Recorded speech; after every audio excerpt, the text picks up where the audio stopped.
Hello my dear friends, आप सबका स्वागत है इस चैनल पर।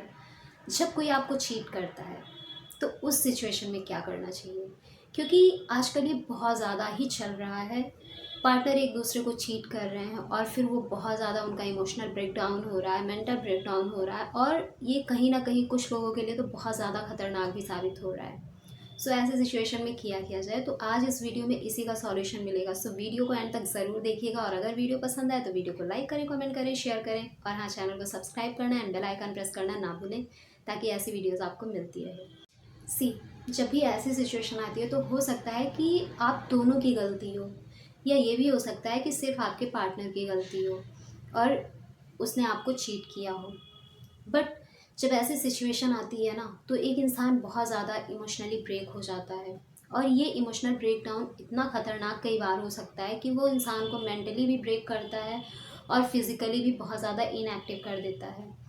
और ऐसे सिचुएशन में लोग बहुत सारे गलत डिसीजंस लेने शुरू कर देते हैं, बहुत सारी गलत एक्टिविटीज़ को अपनी लाइफ में इन्वॉल्व कर लेते हैं। कुछ लोग बहुत ज़्यादा वर्कोहॉलिक हो जाते हैं, कुछ बहुत ज़्यादा अल्कोहलिक हो जाते हैं, कुछ के अंदर रिवेंज की भावना आ जाती है, कुछ का काम ही पूरे दिन का यही हो जाता है कि वो सिर्फ और सिर्फ अपने पार्टनर को चेस करते रहते हैं सोशल मीडिया पर कि उस इंसान की लाइफ में चल क्या रहा है, वो इंसान उस व्यक्ति को छोड़कर ऐसे चीट करके खुश कैसे है, अपनी लाइफ में क्या कर रहा है। और चेस करते करते बात करने की भी कोशिश करते हैं कुछ लोग कि हो सकता है कि शायद कोई चेंजेस आ जाए, हो सकता है कि उसका पार्टनर वापस आ जाए। बट एट द एंड उन्हें ये लाइफ के किसी न किसी पड़ाव पर एक्सेप्ट करना ही पड़ता है कि हाँ, अब उनका पार्टनर उन्हें छोड़कर जा चुका है या उन्हें चीट कर चुका है। बट पहले ये चीज़ें इतनी आसान नहीं होती किसी के भी लिए।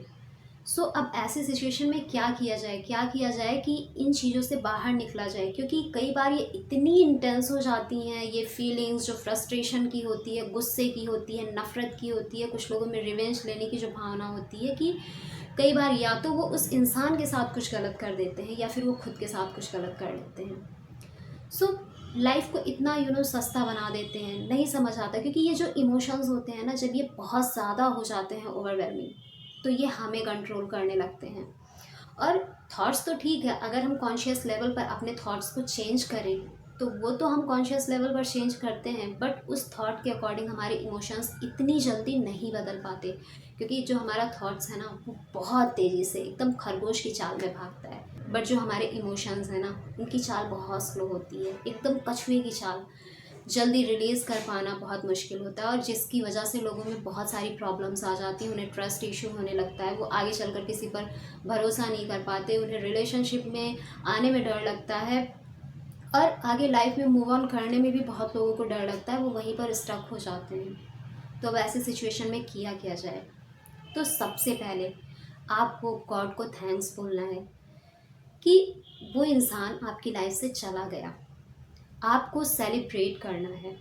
हाँ, हो सकता है क्योंकि जब बहुत ज़्यादा इमोशनली आप किसी से कनेक्ट होते हैं तो ये चीज़ें करना मुश्किल होता है, बट इसे करिए, सेलिब्रेट करिए, गॉड को थैंक्स बोलिए कि वो टॉक्सिक इंसान आपकी लाइफ से जा चुका है। नहीं तो हो सकता है वो इंसान आपकी लाइफ में होता तो पता नहीं और क्या क्या प्रॉब्लम्स आती, आगे चल के क्या किन किन चीज़ों को देखना पड़ता, झेलना पड़ता, आप उसे एकदम एक्सपेक्ट भी नहीं कर सकते, हो सकता है ऐसी चीज़ें होती।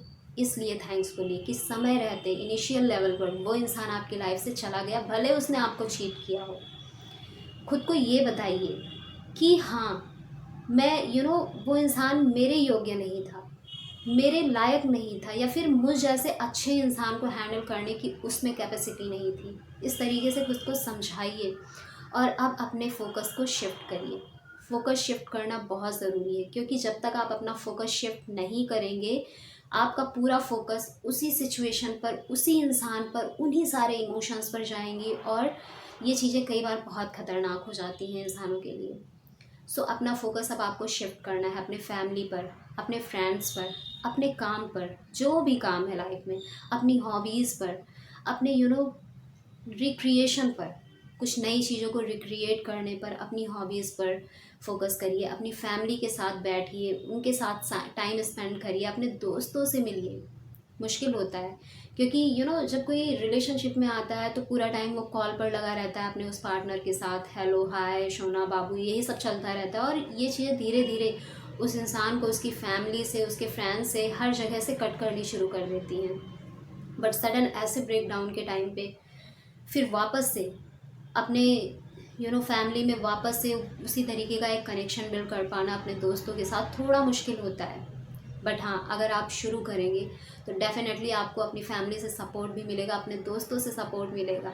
और जब आप वापस से उनके साथ अपना फोकस शिफ्ट करके उनके साथ कनेक्शन अपना बिल्ड करना शुरू करेंगे ना, तो इससे क्या होगा, इससे आपको वो लव, वो सपोर्ट मिलना शुरू हो जाएगा। धीरे धीरे आप उन चीज़ों में ढलना शुरू हो जाएंगे, आपका फोकस ऑटोमेटिकली शिफ्ट होना शुरू हो जाएगा और इससे आपके भीतर ऑक्सीटोसिन बढ़ेगा।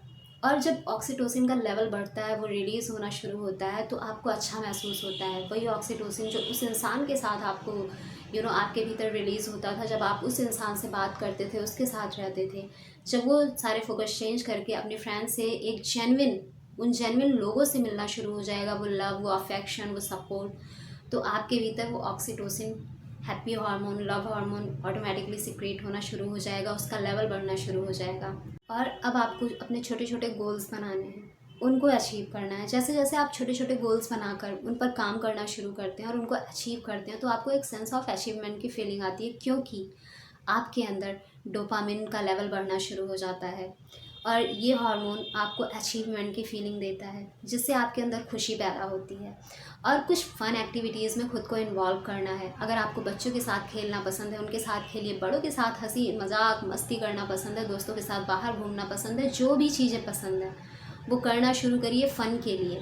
और जब ये एक्टिविटीज़ आप करना शुरू करते हैं तो आपके अंदर सेरोटोनिन का लेवल बढ़ना शुरू हो जाता है और आप बहुत ज़्यादा अच्छा महसूस करते हैं। और जब धीरे धीरे ये चीज़ें आप करना शुरू करेंगे तो आप भीतर से उस हैप्पीनेस को, उस लव को फील कर पाएंगे, उस अचीवमेंट की फीलिंग को महसूस कर पाएंगे। और आपका जो सेल्फ इस्टीम इतना डाउन हो गया था बिकॉज उस इंसान ने आपको चीट किया था, वो ऑटोमेटिकली वापस से डेवलप होना शुरू हो जाता है।